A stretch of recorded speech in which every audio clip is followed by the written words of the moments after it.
पर गौर करना होगा, इस पर सोचना होगा। संसार में बहुत बड़ा घनघोर संग्राम चल रहा है। जो संग्राम आपने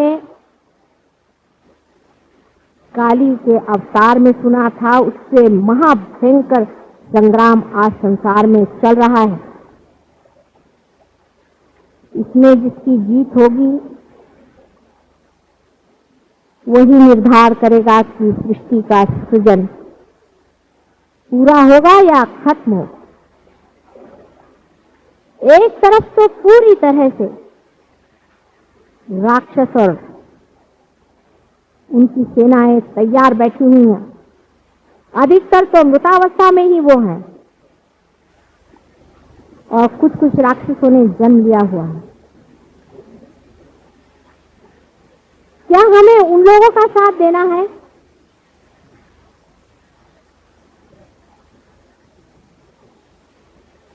या हमें सत्य युग को इस संसार में लाना है?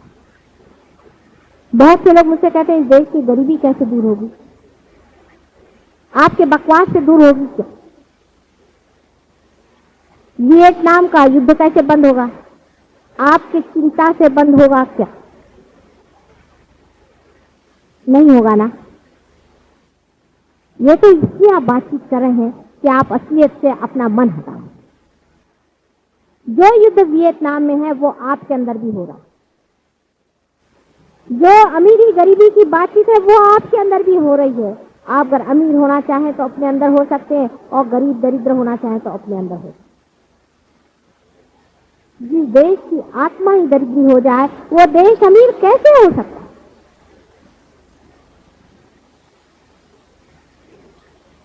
हमारी आत्मा में दरिद्रता, उस पर बादल छा गए हैं, अज्ञान के बादल, जिसको कि मैं नेगेटिविटी कहती हूं, उसके बादल छाए इस सारे संसार पर सबसे ज्यादा इस देश पर मैं देखती हूं कि सारे भूत यहीं पर आए, उनको और कोई जगह नहीं मिली, और तुम लोग अपने हृदय में उसको स्थान दिए बैठे हुए।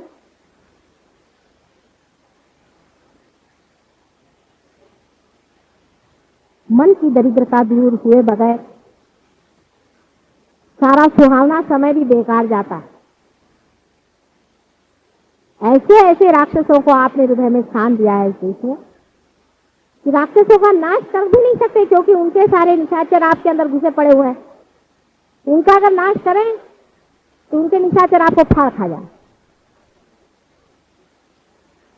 जिस दिन आप लोग उनको निकाल फेंकेंगे उसी दिन सबका ठिकाना हो जाएगा अपने आप।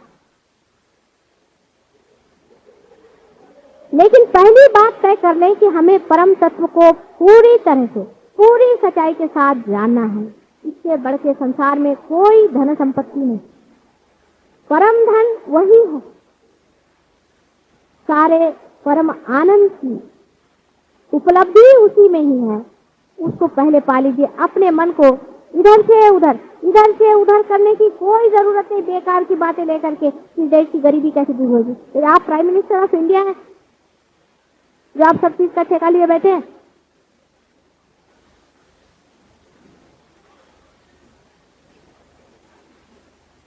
गरीबी तो शायद दूर हो भी जाएगी, लेकिन आप लोगों के भूत नहीं दूर होने वाले। जिनके देशों में गरीबी नहीं, वहां देखिए दूसरे तरह के भूत काम कर रहे हैं। लंदन में गए, ईसा मसीह ने बताया था कि भूतों के चक्कर में जाना मत। उन्होंने साफ साफ बता दिया, बेचारों ने 100 मरतबा कहा होगा, तो सारे ईसाई देश उसी भूतों के ही चक्कर में घुसे हैं। जो वहां के बूढ़े लोग हैं उनके अपने यही मीडियम चल रहे हैं, ये चल रहे हैं, वो स्पिरिचुअल हीलिंग चल रहा है, फलाना चल रहा है, ढिकाना चल रहा है। और जो जवान है उनके लिए यहाँ से गए हुए हैं उनको लूटने के लिए। सब भूतों के चक्कर में घूम रहे हैं। किसी ने परम तत्व को आज तक खोजा नहीं, न उधर दृष्टि की, ना उठाने वाले हैं, और अपने को ईसा मसीह का बड़ा भारी चेला कहते हैं। अमेरिका में यही हाल है, वहां तो विचक्राफ्ट तक चल रहा है खुलेआम। जैसे अपने यहाँ भानामती होता है और ये निकालते हैं वो निकालते हैं, ये करते हैं वो करते हैं, वो वहां पे बाकायदा खुले आम रेगुलर सोसाइटीज है।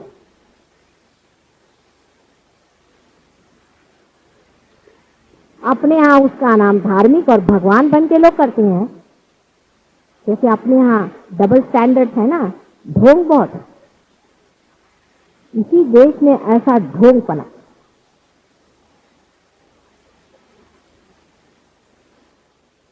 हम लोगों को ढोंग को तो चाक करना आता नहीं, सत्य को क्या करें। ऐसा ढोंग इन लोगों ने रचा हुआ है, इन भोंदुओं के पीछे में आप लोग आंख मूंद करके भागे चले जा रहे। हो सकता है कि आप मोड़ लें अपने को पूरी। आज संसार के रंगमंच पे आप ही लोग बैठे हुए हैं। आपको आश्चर्य होगा कि आप बड़े चुने हुए लोग, बड़े ही चुने हुए लोग हैं, जिसलिए आप पार हैं। कितने लोगों के हाथ से वाइब्रेशंस आते हैं संसार में, जरा जाके देखिए तो। बड़े बड़े लोग मैंने देख लिए, बड़े स्वामी और साधु और फलाने और ढिकाने। ऐसे कौन बड़े भाड़ी लगे हुए हैं दुनिया में, तो मैं देख लूं जा करके कि जिनके अंदर से वाइब्रेशंस आते। सब ढोंगी लोग हैं, भोंदू लोग हैं, और आप लोगों के हाथ से वाइब्रेशंस आ रहे हैं, जिसका वर्णन बड़े बड़े महात्माओं ने बड़ी ऊंची दशा में जब मनुष्य पहुंचता है तब मिलता है इस तरह से। लेकिन आप कर्तृत्व सीखिए, कुछ करके दिखाना है, ये बात है। मैं देखती, मुझे बड़ा आश्चर्य लगता है और पतन हो जाता है। चालाकी कर, चालाकी से धर्म कभी नहीं अंदर खड़ा हो सकता। और मेरे साथ चालाकी, सारी चालाकी आई कहां से? मेरे ही पेट से आई है। उससे चालाकी करते मेरे सामने बड़े साधु महात्मा बन के बैठते हैं। उस चालाकी को त्याग। ये जो कुछ वाइब्रेशंस है, ये तुम्हारे अंदर का थोड़ा बहुत जो भोलापन है वही बह रहा है। ये जो थोड़ा सा तुम्हारे अंदर भोलापन आया है तुम्हारी माँ से, वही बह रहा है भोलेपन में। भोले आदमी को कोई ठग नहीं सकता, ये सत्य। और ठगेगा तो भी ऐसा नाटक बनेगा कि ठगने वाला ही ठग जाएगा। रावण के चक्कर में अगर सीता जी फंस गई थी, उनके भोलेपन का एक दर्शन है। लेकिन मजाल नहीं कि उनका वो हाथ पकड़ सके या उनसे कोई बदतमीजी कर सके। भोलेपन की तेजस्विता कहाँ और रावण की चालाकी कहाँ? एक साधारण स्त्री अबला, उसके ऊपर किसी भी तरह का वो हमला नहीं कर सकता। और जब तक सीता जी को अपने सर पे उठा रखा, उसे अपनी साक्षात माँ याद आती। उसका सारा बड़प्पन एक छोटे बच्चों जैसा होगा। सत्य अनुसया की कहानी आपने सुनी है ना? ऐसा ही श्री रावण जी का हाल था। इसलिए अपने भोलेपन को न त्यागे। अपने भोलेपन में, सादगी में, सहज योग में उतरिए। वही आपको अत्यंत कर्तृत्व शक्ति दे। आप ही लोग स्टेज पर है, कोई और आता ही नहीं। और कोई आ जाए मेरा बेटा तो मैं आपको दिखा दूं करिश्मे, लेकिन कोई आता ही नहीं, कहता इन्हीं को चलने दो। क्योंकि आजकल सोशलिस्टिक पैटर्न चला है ना, सामान्य जनता से ही असामान्य काम करना है, सामान्य लोगों से ही असामान्य करके दिखाना है। इसीलिए ऐसे कोई आते नहीं, और आते तो जंगल में जाके बैठते हैं। आप लोग स्टेज पर आए हैं, बैकग्राउंड में सब लोग बैठे हैं गण आदि, इसका आपको पता भी लगेगा। लेकिन याद रखना कि एक एक आपकी एक्शन, एक एक आपकी बात जो आप मुझसे छुपाएं और गड़बड़ियां करें, सब चीज उनके पास लिखी जा रही है। और वो ऐसा आपको टांग अड़ा कर गिराएंगे कि फिर कहिएगा मुंह के बल आकर कि माँ ये क्या हुआ, हम तो तुम्हारी ही सेवा करते, उनसे आप पार नहीं आ सकते। इसलिए मैं बार बार आपसे बता रही हूं कि बच के रहना। सहज योग में बहुत ही भोलापन चाहिए, और जो आप में भोला होगा उसके साथ सारे की सारे सेवा में खड़े, उसके चरणों में पड़ने के लिए तैयार है। किसी भी चालाकी में घुसने का प्रयत्न न करें। फिर आप बचे हुए हैं, फिर आप प्रोटेक्टेड हैं, फिर आप मेरे कवच में हैं। चालाकी से बचते।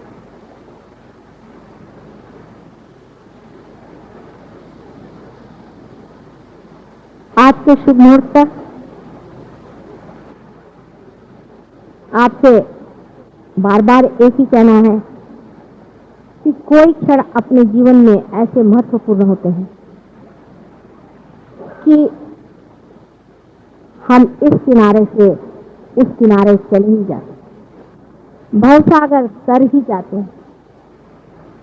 लेकिन भवसागर की थपेड़े खाने के बाद जब किनारे पे पहुंच गए तो नए उम्मीद से उठने की बहुत जरूरत है, नहीं तो भवसागर पार करने का भी कुछ फायदा ही नहीं रहता। आप लोगों को जो भी अनुभव साक्षात्कार के आए, वो किनारे पर जब बिल्कुल ही बेकार हो जाते हैं, तब मेरी समझ नहीं आता कि अब इनको कौन सा इंजेक्शन दूं कि उठ खड़े हो जाओ। हर एक को आज प्रतिज्ञा करनी चाहिए, जो लोग पार हैं, कि हमारे हाथों से बहुतों के हृदय में दीप जले, और जो आनंद हमने उठाया है वही हम सबको बांटे। इसकी प्रतिज्ञा आप सबको करनी चाहिए। इसके लिए हम क्या कर रहे हैं, हम इसके लिए क्या प्रयत्नशील हैं। इतने शिष्य तो कभी भी किसी भी गुरु से नहीं होंगे जितने मेरे बच्चे हैं, और शिष्य से भी कहीं अधिक बच्चे अपने होते हैं। लेकिन कलयुग का मामला और माँ का हिसाब किताब जोड़ ले, इसे बहुत बचने की जरूरत। माँ की स्थापना कलयुग में बड़ी मुश्किल से होती है, अगर हो जाए तो ऐसा आदमी परम शक्तिशाली हो सकता है।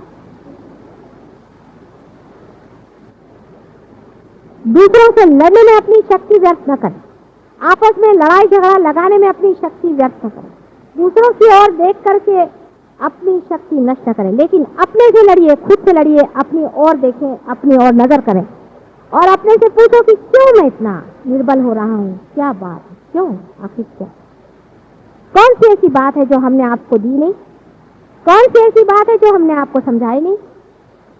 आपने कहा हमें शरीर ठीक दो, भाई शरीर ठीक दे दिया।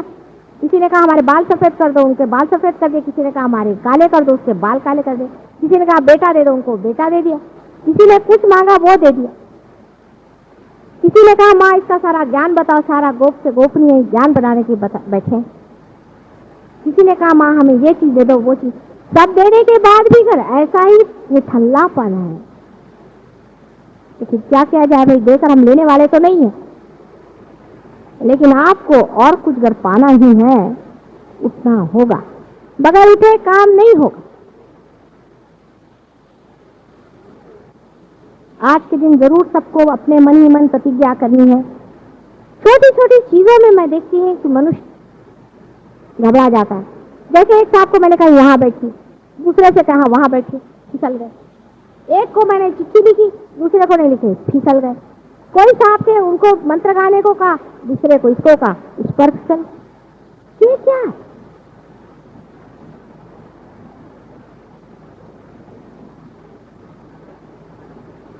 आपको क्या मैंने आत्म तत्व का ज्ञान नहीं दिया? क्या आपको मैंने परम तत्व की बातें नहीं बताई? इसमें मैंने कभी कंजूसी की है क्या? ये जगह की बैठा बैठी और ये मूर्खता की बातें, इसके लिए लड़ने वाले लोग क्या पाएंगे? कोई आदमी यहाँ बैठे, कोई आदमी वहां बैठे, चाहे कहीं भी बैठे, माँ के हृदय में बैठना चाहिए। या अपनी कुर्सियां लेकर के एक भी आदमी मर जाए तो मैं मान लूं कि उस भी कुर्सी का कोई अर्थ होता है।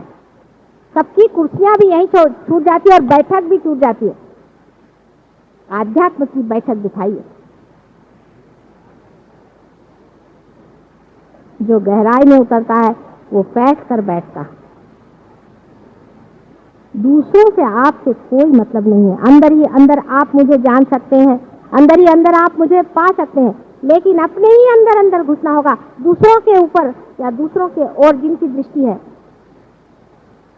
उनसे मैं बार बार ये बताना चाहती हूँ कि ऑर्गेनाइजेशन का कोई मेरे आगे मतलब नहीं। मेरे लिए ऑर्गेनाइजेशन आदि कुछ चीज का मतलब नहीं। जो आपके शरीर के अंदर ऑर्गेनाइजेशन चल रहा है उसको क्या आप संभाले हुए हैं? आपका हृदय जो टाइम से धक धक कर रहा है, आपके श्वास जो बराबर चल रहे हैं, पेट के अंदर जो आपके पूरा खाना पचन हो रहा है, उसका ऑर्गेनाइजेशन क्या आप संभाले हुए हैं? उसको कौन संभाल रहा है? उस ऑर्गेनाइजेशन को, उसके अंदर का परम तत्व। और वही परम तत्व आपके ऑर्गेनाइजेशन और सब आपके एकत्रित भावनाओं को संभालने वाला और इस महान कार्य को उठाने वाला। लेकिन ये बीच में अड़ंगेबाजी लगाने की हमारी वृत्ति, जिसे कि लोग भारतीय वृत्ति कहते हैं, शर्म आना चाहिए हमको भी। जिस भारतवर्ष में ऐसे महान महान लोगों का वास हुआ, उनके चरण इस धूलि पर पड़े हुए, इस भूमि में इतने निष्कृष्ट जाति के लोग पैदा हुए हैं, समझ में नहीं आता है कि कलियुग क्या सारा यही अवतरित होने वाला है। जब भी आपका मन कोई जलसी से भर जाए, अपने साथ घृणा करें, घृणा करें, छी छी छी। आज भी इतने शुभ दिन में भी मैंने ऐसी बात देखी मुझे बड़ा ही विचित्र लगा। आज कितना मंगल का समय, कितना आनंद का समय है और कितनी बहार आनी चाहिए थी। जैसे कि संसार में एक नया ही वातावरण और हवा फैली। उसके जगह देखती क्या हूँ कि जलसी की बात है। यही दुश्मन है हमारे। याद रखिए, हमारे महत् कार्य में, हमारे परम कार्य में परम तत्व जीना चाहता है, पनपना चाहता है, फूटना चाहता है सारे संसार के सुख और आनंद और शांति की। आप लोग जरा संभल के रहे, आप लोग जरा संभल के रहे और उसको पाल। सहयोग का जो एक छोटा सा दोष है उसे समझ लें कि आपकी स्वतंत्रता पूरी तरह से मानी जाएगी। आपकी स्वतंत्रता पूरी तरह से मानी जाएगी और उसका पूरा आदर होगा। अपनी स्वतंत्रता का उपयोग आप अपने को परतंत्र करने में मत लगाइए। अपनी स्वतंत्रता की इज्जत करें और अपनी स्वतंत्रता को जानें।